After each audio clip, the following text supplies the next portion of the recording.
I always thought my boyfriend's business trips were just a part of loving someone ambitious, until I came home early, suitcase dragging behind me, and heard laughter upstairs that definitely wasn't coming from the TV.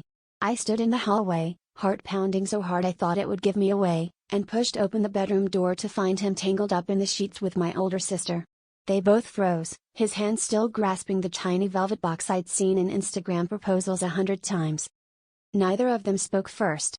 My sister tried to scramble for clothes while he stammered out half-baked excuses, words that dissolved in the tension like sugar in water. The worst part wasn't even the betrayal, it was that he'd proposed to her, too. I stared at the matching ring boxes on the nightstand, identical down to the last detail, and realized he'd rehearsed the same lines for both of us. I couldn't tell if I wanted to scream or laugh at the absurdity. The three of us stood there, trapped in a triangle of lies, as the truth spilled out in messy fragments, how long it had been going on, all the times they'd covered for each other, every family dinner that was actually a date. My sister sobbed and tried to say she loved me, but the words rang hollow. He looked at me like I was the one who'd broken something, as if my presence was the real betrayal.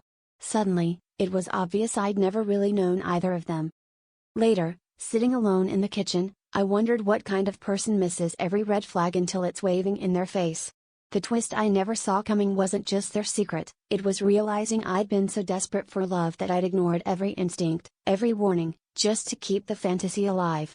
Now that the truth was out, I wasn't sure if I hated them more, or myself.